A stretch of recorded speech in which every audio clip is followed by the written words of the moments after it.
صلی اللہ علیہ وسلم، آپ کا کہہ کے پکارے مجھے ساری دنیا، آپ سے ہو میری پہچان رسول عربی۔ رسول اللہ صلی اللہ علیہ وسلم نے فرمایا، جب نیکی تمہیں خوش کرے اور برائی افسردہ کرے تو تم مومن ہو۔ آپ صلی اللہ علیہ وسلم نے فرمایا، جب بندہ کہتا ہے یا رب یا رب یا رب تو اللہ تعالیٰ فرماتا ہے لبیک عبدی، مانگ تجھے عطا کیا جائے۔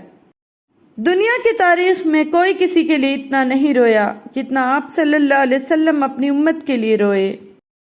نبی کریم صلی اللہ علیہ وسلم نے فرمایا، دو نعمتیں ایسی ہیں جن کے بارے میں بہت سے لوگ لاپرواہی برتتے ہیں، ایک صحت دوسری فراغت۔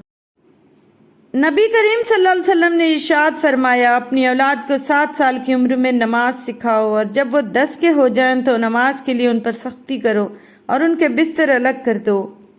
ہر ٹوٹی ہوئی امید مجھے میرے اللہ سے جوڑتی ہے۔ جملہ بہت چھوٹا ہے پر اس کی طاقت بہت زیادہ ہے۔ اللہ کی طرف آ جاؤ اس سے پہلے کہ اللہ تمہیں اپنی طرف بلا لے۔ وہ عرش کا چراغ ہیں، میں ان کے قدموں کی دھول ہوں، اے زندگی گواہ رہنا میں بھی عاشق رسول صلی اللہ علیہ وسلم ہوں۔ رسول اللہ صلی اللہ علیہ وسلم نے فرمایا، جو شخص وعدے کا پابند نہیں اس کا کوئی دین نہیں۔ اور یہی کرم کافی ہوا اللہ کا کہ اس نے مجھے رسول اللہ صلی اللہ علیہ وسلم کا امتی بنایا۔ میری غفلتوں کی بھی حد نہیں، تیری رحمتوں کی بھی حد نہیں، نہ میری خطا کا شمار ہے نہ تیری عطا کا شمار ہے۔ اللہ اکبر کبیرہ۔ اس رنگ برنگی دنیا میں خود کو اللہ پاک کے رنگ میں ڈھال لینا ہی اصل کامیابی ہے۔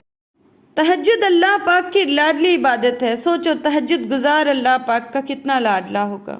مومن کی زندگی میں کاش نہیں ہوتا، صرف کن فیکون پر یقین ہوتا ہے۔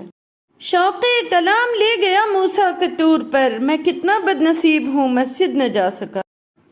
اللہ تعالیٰ کی رحمت کی پہلی نشانی یہ ہے کہ انسان کو اپنے عیب نظر آنے شروع ہو جاتے ہیں۔ سنا ہے کعبہ پہ پہلی نگاہ پڑتے ہی جو بھی دعا مانگی جائے وہ پوری ہوتی ہے۔ یا اللہ مجھے بھی وہ لمحہ نصیب ہو جائے، آمین یا رب العالمین۔ کچھ لوگوں کے نصیب میں اللہ نے صرف محبتیں بانٹنا لکھا ہوا ہے، حاصل کرنا نہیں۔ یہ لوگ ہمیشہ صرف محبتیں تو بانٹتے ہیں لیکن ان کی اپنی جھولی ہمیشہ خالی رہتی ہے۔ میں اداس ہو سکتا ہوں، دکھی ہو سکتا ہوں، رنجیدہ ہو سکتا ہوں، مگر مایوس کبھی نہیں ہو سکتا کیونکہ میرے رب کی رحمتوں کی کوئی حد نہیں۔ بے شک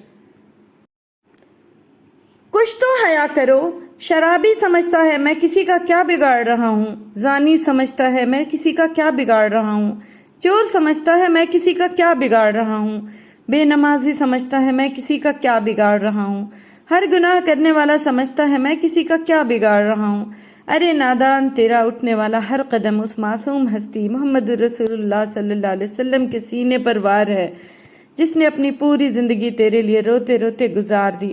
وہ ہستی جس نے ملک الموت کے آ جانے پر بھی اپنے گھر والوں کے لیے مال و دولت کی دعا نہیں مانگی، بلکہ اس وقت بھی یہ سوال کیا، یا اللہ میرے بعد میری امت کا کیا ہوگا۔ زندگی میں جو کچھ بھی ہوتا ہے اس میں انسان کی بہتری ہوتی ہے۔ انسان کو لگتا ہے کہ یہ محرومی ہے، لیکن حقیقت میں اللہ کو معلوم ہوتا ہے کہ کیا چیز انسان کے حق میں بہترین ہے۔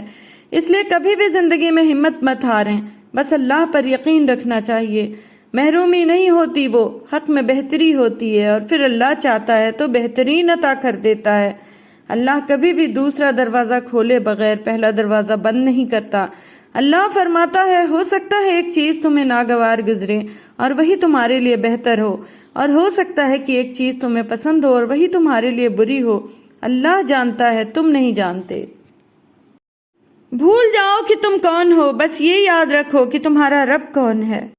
مقدر اتنی بار بدلتا ہے جتنی بار بندہ اللہ پاک سے رجوع کرتا ہے۔ مکافات عمل ہو کر رہتا ہے، دیر سویر ہو سکتی ہے مگر ٹل نہیں سکتا۔ آج جو اپنے ہاتھوں سے کر رہے ہو کھیل تماشا سمجھ کر، کل یہی آنکھوں سے نکلے گا آنسوؤں کی صورت۔ کچے مکان دیکھ کر کسی سے رشتہ مت توڑنا دوستوں، تجربہ ہے میرا، مٹی کی پکڑ مضبوط ہوتی ہے، سنگ مرمر پہ ہم نے اکثر پیر پھسلتے دیکھا ہے۔ پھر ایک وقت ایسا آتا ہے جب دل کی ساری خواہشات ختم ہو جاتی ہیں اور دل چاہتا ہے بس وہی ہو جو اللہ چاہتا ہے۔ جو برا کہے چپ ہو جاؤ، جو ستائے صبر کرو۔ اللہ کی قسم ایسی طاقت بنو گے پہاڑ بھی راستہ دیں گے۔ تنہائی وہ شے ہے جس میں انسان یا تو اللہ سے رجوع کرتا ہے یا پھر شیطان سے۔ ہماری غلطیاں ہمارے سامنے ہمارا رب نہیں لاتا، وہ تو غفور الرحیم ہے، وہ تو معاف کرنے والا ہے، وہ تو گناہوں کو ثواب میں بدل ڈالتا ہے۔ یہ سب کچھ ہمارے ساتھ ہم جیسے انسان کرتے ہیں، کیونکہ ان میں ظرف نہیں ہوتا، کسی کو نہیں بخشتے۔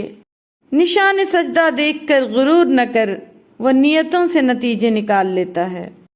گرتے ہیں سجدوں میں ہم اپنی ہی حسرتوں کی خاطر اقبال، اگر گرتے صرف عشق کے خدا میں تو کوئی حسرت ادھوری نہ رہتی۔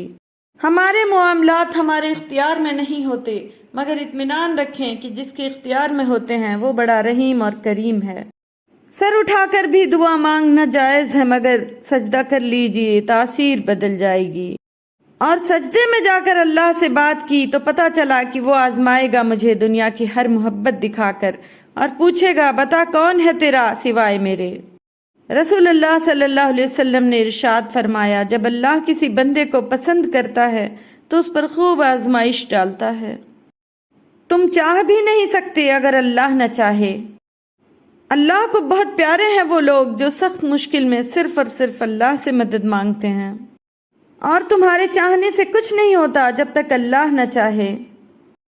لوگ کہتے ہیں مال جمع کرو، یہ تمہارے لیے بہتر ہے، مگر اللہ فرماتا ہے اللہ کی راہ میں خرچ کرو، یہ تمہارے حق میں بہتر ہے، اور جو نفس کی حرص سے بچا لیے گئے تو وہی ہدایت پانے والے ہیں۔ میں نے کہا کوئی بھی میرے دل کی بات نہیں جانتا۔ جواب آیا، خدا انسان اور اس کے قلب کے بیچ میں حائل ہے۔ جس کی قسمیں میرا رب کھاتا ہے، کتنی دلکش میرے محبوب صلی اللہ علیہ وسلم کی صورت ہوگی۔ 3 لوگ جب آپ کے سامنے بات کر رہے ہوں تو انہیں مت روکیں، والدین، بچہ، غم زدہ انسان، کیونکہ ان کا دل بول رہا ہوتا ہے۔